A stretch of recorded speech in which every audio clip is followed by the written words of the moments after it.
ल मैले चाहिँ अहिले पोर्चुगलमा होइन अब एउटा सानो नयाँ आफैले टेकवेको एउटा अकाउन्ट खोलेर दर्ता गरेको छु अहिले चाहिँ।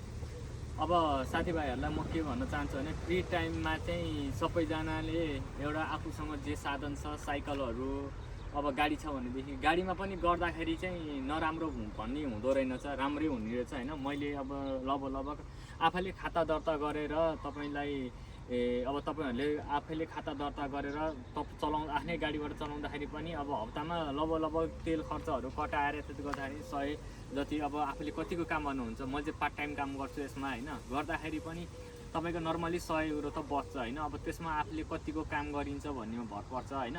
तर यतिको गर्नको लागि चाहिँ अब तपाईँहरूलाई कुनै एक्टिभिटीहरूको त्यस्तो केही असुविधाहरू कस्तो केही थाहा छैन भनेदेखि हजुरहरूलाई त्यस्तो केही खोल्नुपर्छहरू भनेदेखि चाहिँ मैले सानो सहयोग गर्नेछु होइन। त्यसमा अब कसरी गर्ने के गर्ने भनेर तपाईँ दुविधा भएर यो काम गरिरहनु भएको छैन। मैले पनि कुनै बेलामा मैले यस्तै भएको कारणले गर्दाखेरि म भनिदिने मान्छे नभएर कस्तो के गर्ने होला कहाँ के भन्ने थाहा नभएर मैले नखोलिकन त्यत्तिकै अब बिदाको दिन पनि घना सुतेर बस्थेँ होइन। तर पछि मलाई थाहा भयो कि एक्टिभिटी आफैले खोलेर जोइन गरिसकेपछि तपाईँले अहिले मैले गाडीबाट काम गर्छु। म अहिले बिदाको दिनमा पनि आफै नै अब घरमा बस्छु, घरमा धेरै जस्तो बस्दिनँ, प्रायः जस्तो अब 1 घन्टा टाइम भयो भनेदेखि पनि म अब कतिखेर खाना खाने लन्च टाइममा अब कन्टिनेन्टहरूको सामानहरूदेखिबाट एक ठाउँबाट अर्को ठाउँमा ओसारेर लिएर जाने गर्ने कामहरू गर्दाखेरि चाहिँ एकदम राम्रो हुँदो रहेछ यसमा चाहिँ होइन। अब त्यही भएको कारणले गर्दा हजुरहरू पनि गर्नुहोस् होइन। केही अब हजुरहरूलाई मैले त्यस्तो केही सहयोग गर्नुपर्छ भनेदेखि हजुरहरूलाई मैले सहयोग गर्नेछु होइन। अब हजुरहरूले मेरो भिडियो हेरेर